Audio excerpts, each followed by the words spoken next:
Bună ziua! Bine ați venit în bucătăria mea! Astăzi vom face supă ramen cu mușchiuleț de porc.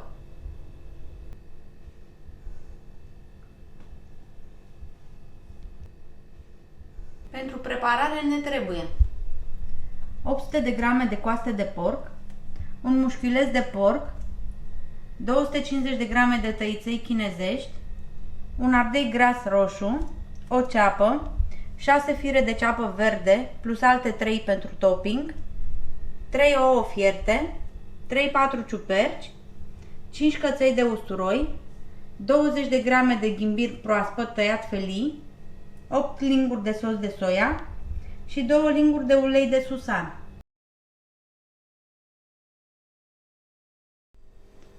Punem coastele la fiert în 4 litri cu apă.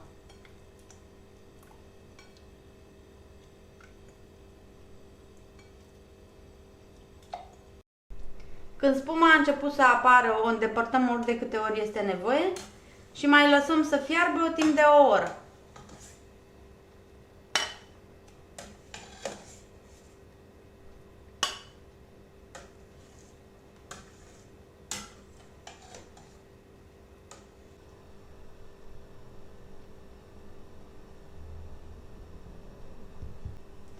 După ce a fiert o oră, adăugăm mușchiul,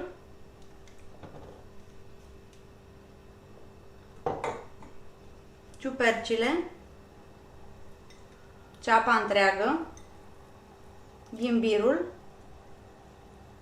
usturoiul, ardeiul gras,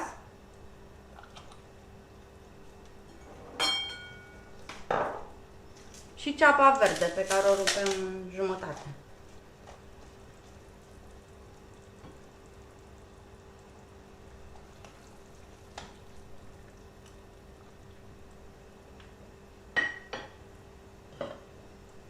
Acoperim cu capac și lăsăm să fiarbă la foc mic o oră și jumătate.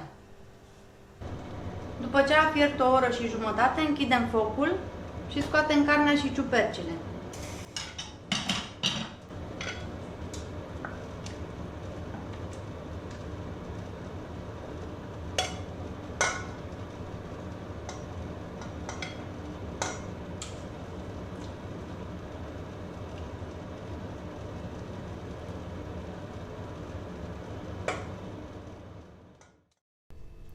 Coastele le-am folosit doar pentru gust. Acum gata fierte, le puteți folosi la altceva.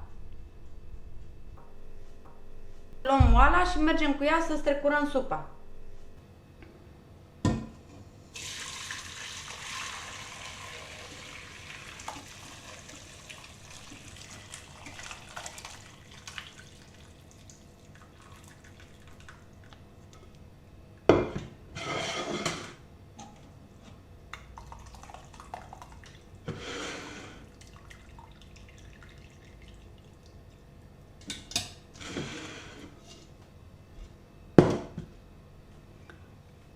Supa strecurată o dăm deoparte. Punem mușchiulețul într-o tavă, îl ungem cu ulei de susan,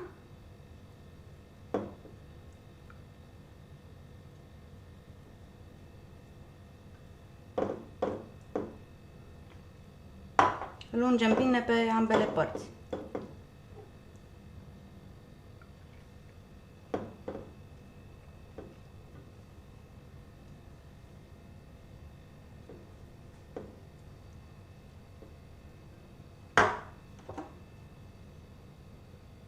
Apoi cu puțin sos de soia.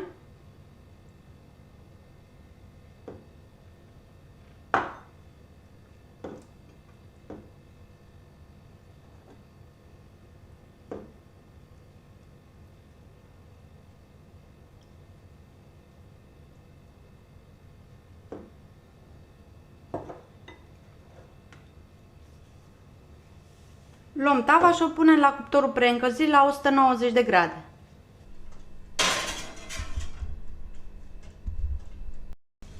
După 30 de minute scoatem mușchiul de la cuptor și îl lăsăm să se răcorească.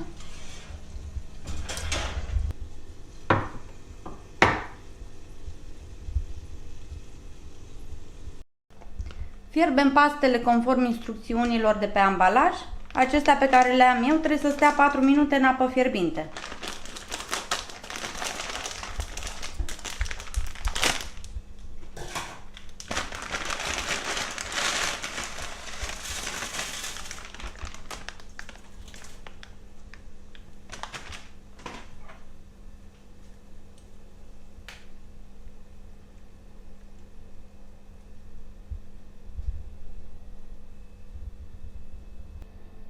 Apoi le luăm și le scurgem de apă.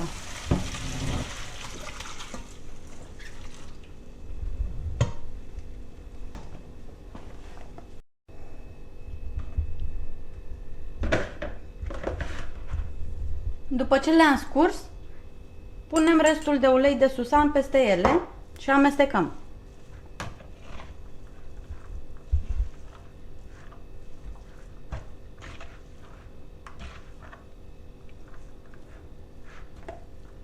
Și le lăsăm deoparte. Pregătim toppingul. Tăiem ceapa verde.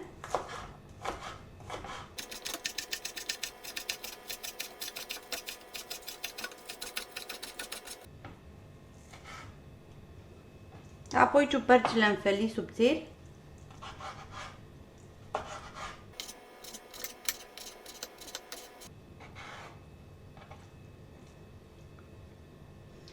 Mușchiul.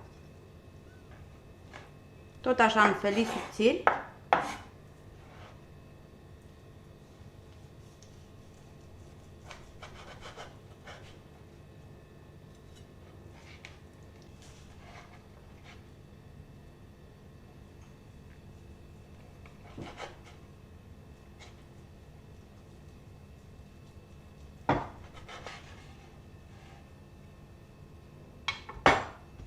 Și apoi tăiem pe jumătate ouăle după ce le-am curățat de coajă.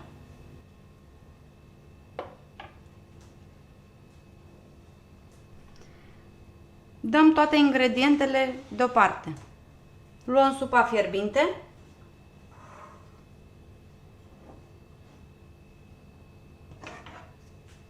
În care punem sosul de soia.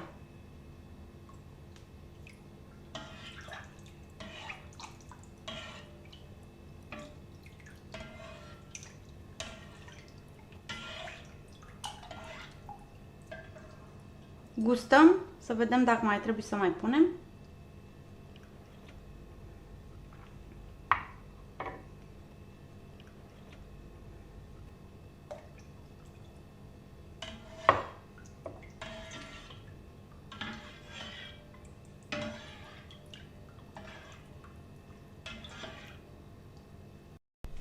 Acum pregătim supa pentru servire.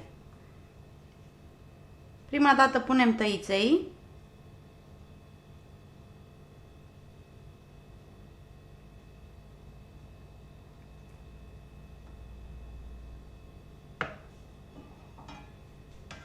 Peste tăiței punem supă.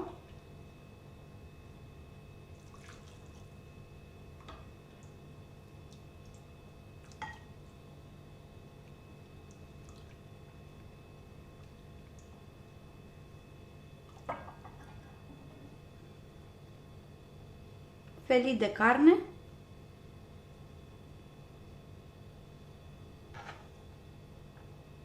Ceapă verde.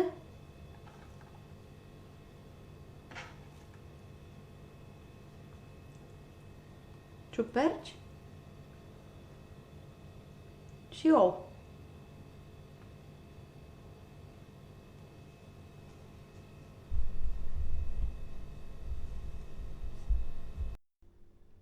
Vă mulțumesc că ați urmărit rețeta de azi. Dacă vă plac rețetele mele, vă puteți abona la canalul meu dacă nu ați făcut-o până acum și poate dați și un like rețetelor care vă plac. Pentru dumneavoastră este gratis, dar pe mine mă ajută foarte mult. Vă doresc o zi frumoasă!